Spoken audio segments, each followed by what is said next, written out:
We remain steadfast in our commitment in delivering local news that matters. Stories that inspire. Enriching the lives of Filipinos in the Philippines and across the globe.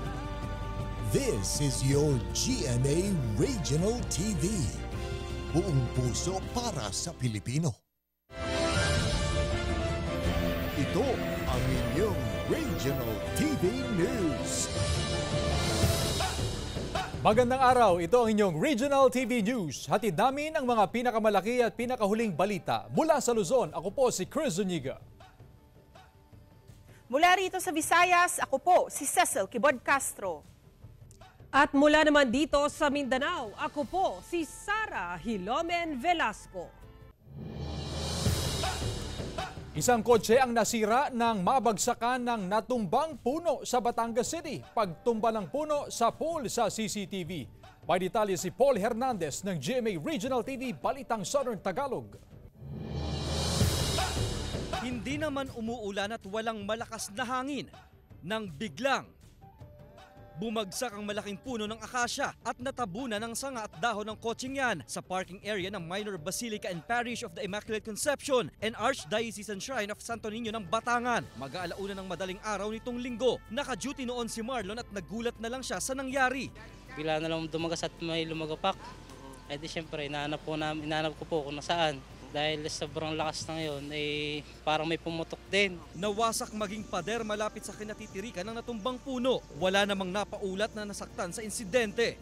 Ang kotse, pagmamay-ari raw ng isang pulis na hindi na rin daw inireport pa sa Batangas City Police Station. Sinisika pa siyang mahinga ng pahayag ng GMA Regional TV, Balitang Southern Tagalog. Ayon naman sa pulisya, dahil na rin sa katandaan ng puno ng akasya kaya ito bumagsak. Siyempre po late 1950s, 60s po ay parang kasabay na po ding itinayo yung ating simbahan. Meron din pong tumubo na rin puno. So sa katagalan na po talaga kasi kita naman po natin very weak na siya. Unti-unti na rin inaalis ng mga otoridad sa lugar ang natumbang puno. Mula sa GMA Regional TV, Balitang Southern Tagalog, Paul Hernandez nagbabalita para sa GMA Integrated News. Patay ang isang lalaki sa karambola ng 3 sasakyan sa Batac City, Ilocos Norte. Ang insidente sa pool sa dashcam. Nakaalerto si Gab De Luna ng GMA Regional TV 1 North Central, Luzon. Patay ang 54 anyos na lalaki matapos magkarambola ang 3 sasakyan sa bahagi ng Tabog, Batac City, Ilocos Norte.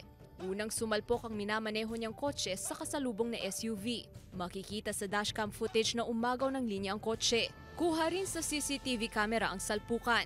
Nadamay naman ang isa pang kasunod na SUV. Sa lakas ng impact, nagkayupi-yupi ang mga sasakyang sangkot sa aksidente. Andun sila ngayon sa station. Inaantay kung mag-uusap yung both parties. Agad na itinakbo sa pagamutan ng mga driver na nagtamo ng matinding sugat. Ngunit kalaunan, binawian din ng buhay ang driver ng kotse. Napag-alamang positibo sa alcohol breath test ang mga driver ng 2 sangkot na SUV. Inisyuhan pa lang sila ng ticket na driving while under the influence. Nakatakda namang mag-usap ang pamilya ng namatayan at ang mga sangkot na driver. Ito ang Barangay Magnoang at saka Barangay Tabug is accident-prone area kasi yan. So, na-requestan naman natin previously, na-requestan natin dito sa DPWH na magdagdag ng additional signage. Pero sabi nila is medyo okay naman na yung mga signages. So tayong mga motorista talaga dapat mag-ingat doon. Mula sa GMA Regional TV 1 North Central Luzon, Gab De Luna, nagbabalita para sa GMA Integrated News. Namataan ang Chinese research vessel sa karagatan ng Catanduanes. May report si Jessica Kalinog ng GMA Regional TV, Balitang Bicolandia. Sa loob ng 3 araw, namataan sa karagatang sakop ng Bicol Region ang isang Chinese research vessel. Hindi raw matiyak ng Southern Luzon Command ng Armed Forces of the Philippines kung ano ang pakay nito sa pagpasok sa karagatan na sakop ng Pilipinas.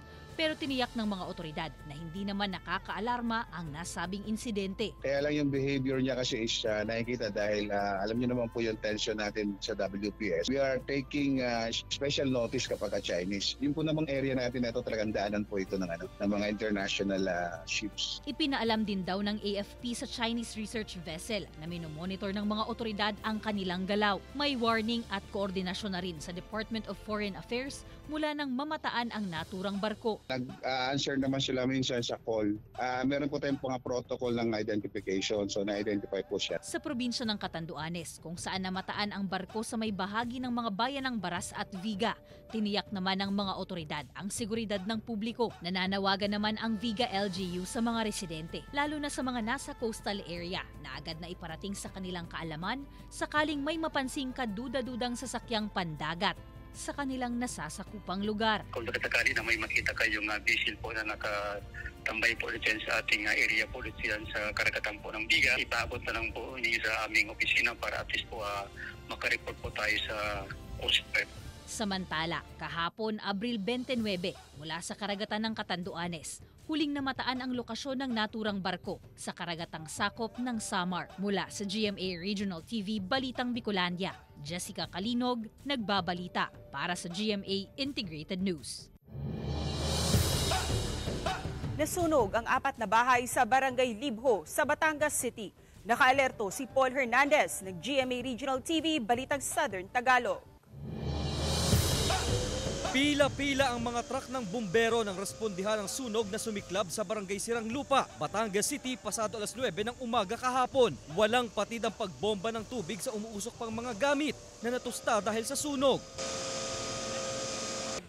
Kakala po kami ng mga informasyon. Nagsimula daw po ang sunog sa bahay ni Robel de Torres hanggang sumabot sa 4 na bahay. Tumangging magpa-interview ang may-ari ng bahay kung saan sinasabing nagmula ang apoy. Isa si Tatay Emeterio sa nasunugan. Wala kahit masakit, masama ang ikang sa loob ko walang magagawa at sunog yan. Kaya mahalaga ako'y ligtas.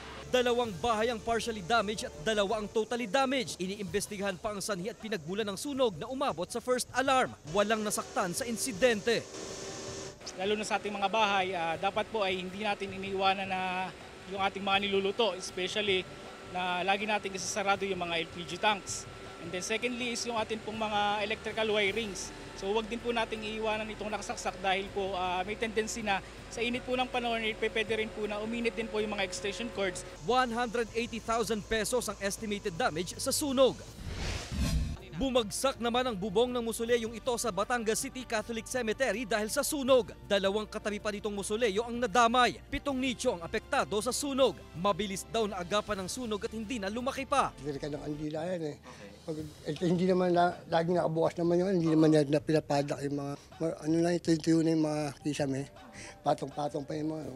Inaalam pa ang tunay na dahilan ng sunog. Mula sa GMA Regional TV Balitang Southern Tagalog, Paul Hernandez nagbabalita para sa GMA Integrated News. Tiniyak ng pamahalaan na wala ng extension ng April 30 deadline para sa franchise consolidation ng mga public utility vehicles o PUVs.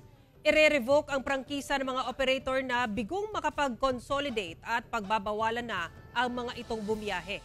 Unang itinakda ang deadline para sa consolidation application noong December 31, 2023, pero pumayag si Pangulong Ferdinand Marcos Jr. sa rekomendasyon ng Department of Transportation na i-extend hanggang ngayong araw. Bahagi ito ng PUV Modernization Program ng gobyerno na sinimula noong 2017. Samantala, patuloy naman ang isinasagawang strike ng ilang malalaking transport group sa bansa dahil sa umunoy pagsasawalang bahala sa kanilang panawagan na ibasura ang franchise consolidation. Sa tree planting activity sa Iligan City, kabilang sa mga volunteer ang mga estudyante at guro, non-government at social civic organizations, kasama ang lokal na pamahalaan, militar at PNP. Nagtanim sila ng mga puno ng mangrove sa palibot ng Esplanade sa Bayug Island sa barangay Tibanga, Iligan City. Ayon sa Pagkigdait Foundation, isinasagawa nila ang aktibidad dahil malaki ang naging epekto sa kanila ng paghagupit ng Bagyong Sendong noong December 2011. Target ng LGU na makapagtanim ng nasa 10,000 mangroves.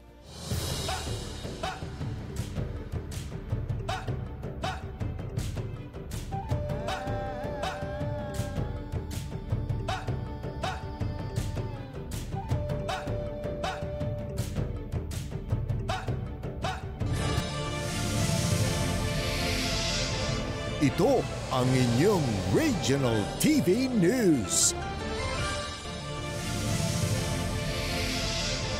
Ito ang inyong Regional TV News.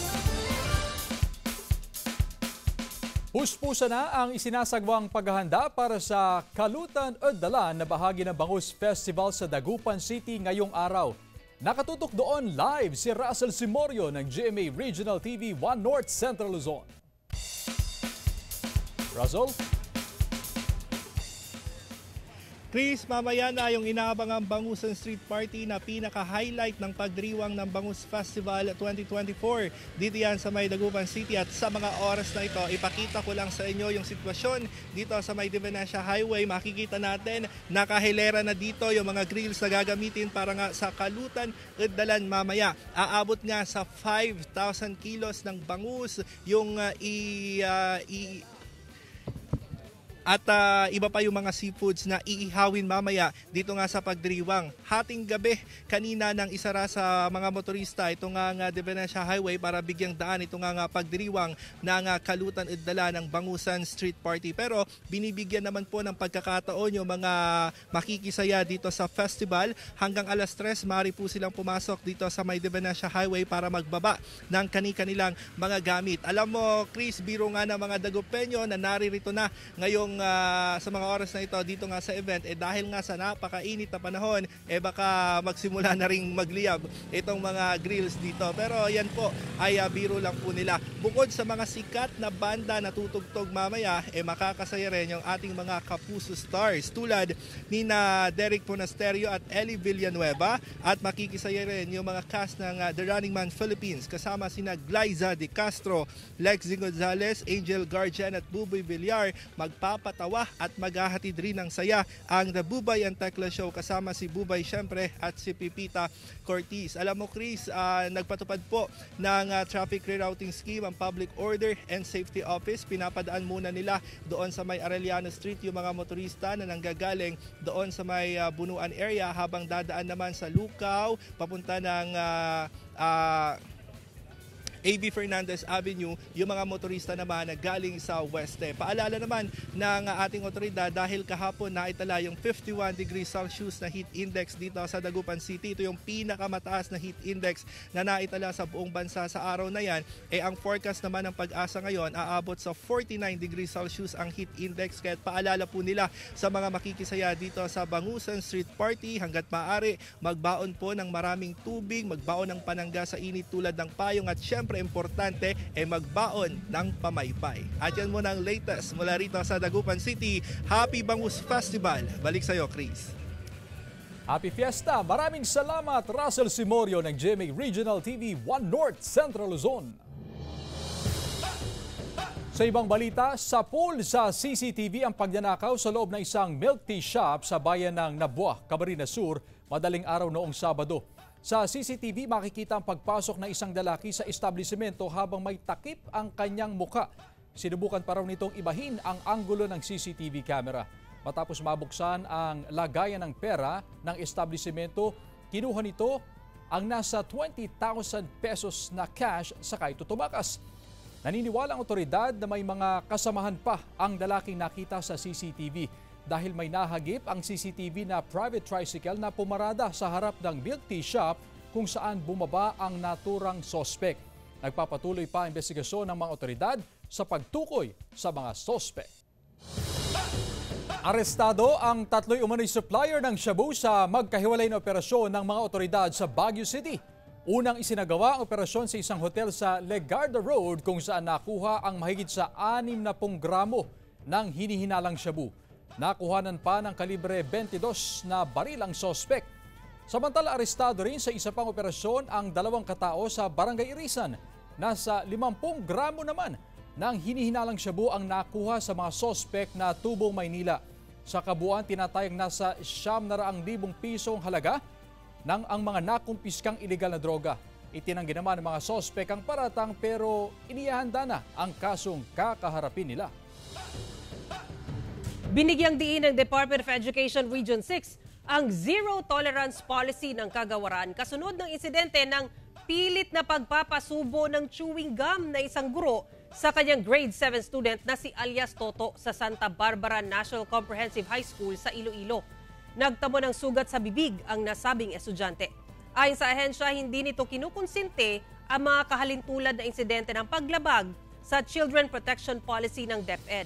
Samantala, natanggap na ng DepEd Regional Office ang incident report ng naturang paaralan ukol sa insidente. Hawak na ngayon ng Legal Department at Learner Rights and Protection Office ng DepEd Region 6 ang kaso para sa gagawin nitong hakbang para mabigyan ng pagkakataon ang magkabilang panig na magpaliwanag. Ang magiging sagot ng mga ito ang magiging basehan kung iaakyat sa preliminary investigation ang kaso. Meaning, di man ta pwede nga maghatag lang sang verdict sa aton nga level, but we need to let those parties involved na mag-explain sa ila sininga side agud sing nga mangin fair ang aton sininga mangin decision. Hindi man na siya pwede dali-dalion kay base mangin hasty ang aton sininga process kag mangin hindi tsakto ang resulta. So that's why we really have due process kid.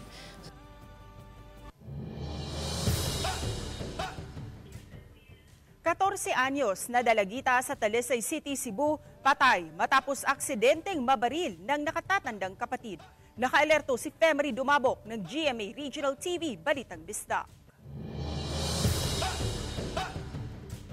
Taliwas sa unang naibalita na may isang lalaki na sumira sa pintuan at binaril ang biktimang si Jacqueline Riponte sa mukha habang gumagawa ng module. Napag-alaman ng pulisya na ang 21 anyos na nakakatandang kapatid ng biktima ang umano'y responsable sa insidente. Impormasyon na kinumpirma ng ina ng biktima. Ayon sa inang si Evelyn, napag-alaman niya na gawa-gawa lang ang kwento ng dalawa nilang kapitbahay. Git ng ina, aksidente umanong pumutok ang baril at tumama ang bala sa biktima. Ingon siya, kuya. Sibog na tuya kay magmudyur ko. Kapoy siguro to siya natog. Pagsibog ni Junior, gilang nga siguro to ni Jacqueline, pagkuhan, nahug ko na ang pistola. Dahil dito, sinampahan na ng kasong obstruction of justice ang dalawang kapitbahay. Subalit giit nila, tumulong lang sila sa pamilya at wala silang ibang intensyon. Naman si Divina nga, kasi nitago ng pusil niya, wala ko kabaw nga, katuteng pusil nga ilang gitago. Mo ditong igamit nila, katong namatay si Jacqueline. Hanggang mas Divina o si Kimji nga, safety nga, kay basin makitaan ko. Mapil ko na sa kaso, dong, day. Saka diotra kuya, ako lang, safety lang kuya. Patuloy pang pinaghahanap ng pulisya ang kapatid ng biktima habang inihahanda na nila ang kasong homicide laban sa kanya. Nananawagan ng ina sa anak na sumuko na sa otoridad. Anjak, binanggajugay ka na ako, Jak. Buwang yung mga inahanjak. Nanggajugay ko sa, binanggajugay ka sana na ako, Jak. Di ba ito mo pasagdi, Jak? Mula sa GMA Regional TV, Balitang Bisda, ako si Femery Dumabo, nagbabalita para sa GMA Integrated News. 100 miyembro ng MILF at MNLF na dumaan sa qualifying exam at training magiging bahagi na ng PNP. May detalye si Justoni Humamil ng GMA Regional TV 1 Mindanao. Mismong Pangulo ang sumaksi sa isang bahagi ng patuloy na integration ng Moro Islamic Liberation Front at Moro National Liberation Front sa gobyerno. 100 miyembro nila ang graduate na at magiging patrolman o patrolwoman ng Philippine National Police matapos masala mula sa 2022 qualifying exam hanggang sa 6 na buwang Bangsamoro Police Basic Recruitment Course. Kayo ang tutulong sa pagsusulat ng isang bagong yugto para sa Bangsamoro tungo sa mas tahimik at matiwasay na kinabukasan. This was part of our gesture for the government na kasama doon sa peace agreement and peace talks natin, integrating them to be part of the Philippine National Police. Ginunita rin ang ika-10 anibersaryo ng Comprehensive Agreement on the Bangsamoro o CAB na nilagdaan noong 2014 na nagbigay daan sa pagtatag ng Bangsamoro Autonomous Region in Muslim Mindanao. Tinuldukan ito ang rebelyon ng MILF at pagsuko ng armas ng mga miyembro ng grupo. Kasabay nito ang paglalaan ng cash assistance. Pinasinayaan ng Pangulo ang 5 bilyong pisong irrigation project sa Cotabato Province Napakikinabangan ng mahigit 4,000 magsasaka. Sa paglilibot sa rehiyon ay inilatag din ng Pangulo ang plano para resolbahin ang pagiging overloaded ng mga power grid. Magtayo na sila ng mga kanilang mga transmission lines na matagal nang inaantay. Nang tanungin kung mayroon bang artificial crisis sa power supply. Definitely it's not an artificial crisis dahil talagang the power systems are overloaded. Mula sa GMA Regional TV 1 Mindanao, Jess Tony Humamil, nagbabalita para sa GMA Integrated News. Ito ang inyong Regional TV News. Ito ang inyong Regional TV News. Nakatakdang isagawa ang Orasio Imperata sa mga misa ng Archdiocese of Cebu, bunsod ng nararanasang epekto ng El Nino. Narito ang report ni Alan Domingo ng GMA Regional TV Balitang Bisdak. Ang nararanasang init ng panahon na siyang tinutumbok na dahilan sa pagkakatuyot ng water sources sa Cebu ang isa sa iniindang epekto ng publiko. Nagkabitak-bitak na rin ang lupain sa mga sakahan dahil sa kawalan ng supply ng tubig at ang madalang na pag-ulan sa nakaraang 4 na buwan. Dahil dito, magpapalabas ng Orasio Imperata ang Archdiocese of Cebu ngayong linggo. Isa sa mga layunin nito ang ipagdasal sa mga misa na idadao sa Cebu na matapos na ang epekto ng El Nino. May Lord, with your love, please answer our prayers. May there be rain soon and stop to this hot, weather, and may your love reach out especially to those who need water because we know it's real sacrifice for them. I mean, these are the tenors of the Orasio Imperata. Panawagan ng Arsobispo sa gobyerno na asikasuhin ang isyo sa suliranin ng kakulangan ng tubig dahil marami na ang apektado. Dahil bumaba na ang antas ng mga surface water, may ibang source na rin na zero water production. Lugar na nawala ng supply ng tubig sa Metro Cebu na dagdagan. Isa sa lubhang apektado sa kasalukuyan ang mga residente sa Barangay Lahog, Cebu City. Nitong weekend, naabutan ng news team ang mga residente na bitbit ang lalagyan ng tubig na nakahilira sa gilid ng kalsada. 3 araw na silang walang supply ng tubig, kaya gano'n na lang ang kanilang tuwa nang dumating ang water tanker ng CDRRMO. Wala na yun, bisag hugas ka mo, wala na. Mineral na lang yun. Mula sa GMA Regional TV Balitang Bisdak, Alan Domingo, nagbabalita para sa GMA Integrated News.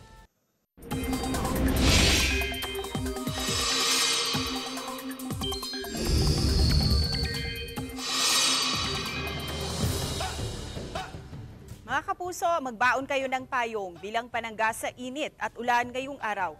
Ayon sa Pag-asa, Intertropical Convergence Zone o ITCZ ang nagpapaulan ngayon sa Southern Mindanao. Habang patuloy namang nagdadala ang easterlies ng mainit na temperatura at minsay panandali ang ulan sa iba pang bahagi ng bansa. Base sa rainfall forecast ng Metro Weather, asahan ngayong umaga ang pag-ulan sa ilang panig ng Palawan, Visayas at malaking bahagi ng Mindanao. Pagsapit ng hapon, magiging malawakan ang ulan sa Mindanao. Posible ang heavy to intense rains na maaring magdulot ng baha o landslide. Uulanin din ang ilang pangpanig ng Luzon at Visayas. Sa Pangasinan, tinamaan ng kidlat ang 4 na magsasaka na nagpapainom ng baka sa bukid habang umuulan. 3 sa mga biktima ang naospital. May detalye si Claire Lacanilaw ng GMA Regional TV 1 North Central Luzon. Laking pasasalamat ng 67 anyos na si Efren Canabe na hindi siya napuruhan ng tamaan sila ng kidlat sa bukid na bahagi ng barangay Magtaking, Bogalyon, Pangasinan. Nagpapainom siya ng alagang baka, kasamang 3 iba pa nang bumuhos ang malakas na ulan na sinabayan ng hangin. Sa pagtama ng kidlat, nawalan daw ng malay ang 3 niyang kasamahan dahil hindi siya napuruhan. Agad siyang nakahingi ng tulong. Kumulog doon sa may parting bundok 2 beses. Nang pangatlo na kidlat, sabay na yung putok, doon kami tinamaan. Dinala sa ospital ang 3 niyang kasamahan na sina Oliver Soriano, 35 anyos, Ramon Tamondong, 52 anyos, at Virgilio de Leon, 73 anyos. Nagtamo ng sugat sa iba't ibang bahagi ng katawan ang mga biktima. Pasalamat ako sa Panginoon dahil yung kapatid ko medyo malakas. Kasi hindi ko alam yung nangyari noon eh. Nung oras na yon na dumating sa bahay, yung kapatid ko, pasuray-suray na yung lakad. Pinasyalan ko na lang kaninang madaling araw kasi lang, kumusta na yung nyo tayo kako? Yung dito ko lang, tapos dito nasunog daw dito yung... Ayon sa Pag-asa, tuwing hapon, nakararanas ng localized thunderstorm. Paalala ng otoridad, umiwas na pumunta sa patag na lugar at iwasang tumabi malapit sa mga matataas na puno upang makaiwas sa kahalintulad na insidente. Kung sa mataas na lugar po tayo, umiwas po tayo dun sa mga malalapit na medyo attractive sa ating mga yung sidlat para makaiwas tayo sa pagtama ng sidlat sa atin. Mula sa GMA Regional TV 1 North Central Luzon, Claire Lacanilaw, nagbabalita para sa GMA Integrated News.